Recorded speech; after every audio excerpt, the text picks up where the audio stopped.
This patient was referred to me for endodontic treatment of tooth number 18. As you can see, large decay into the pulp, and you can also see a periapical relucency here associated with the distal root there. As always, be really careful when working on these second molars, mandibular second molars, because of the proximity of the roots of these teeth to the inferior alveolar nerve canal. So you really want to be careful. You really want to be careful when working on these teeth. All right.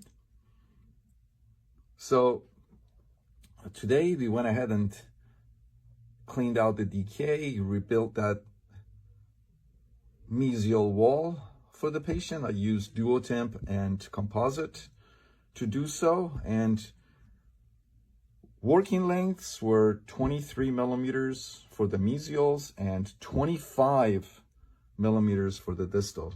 And take a look.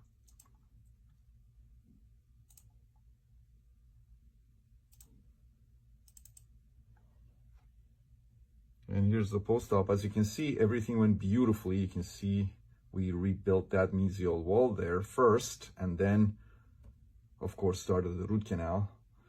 Under the rubber dam, decay was removed under the rubber dam. From the rubber dam goes on from the beginning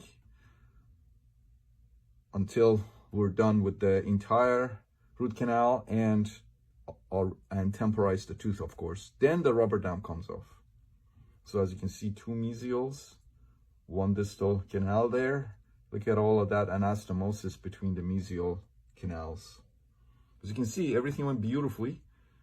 We went ahead and temporized the tooth and referred the patient back to his dentist for the permanent restoration.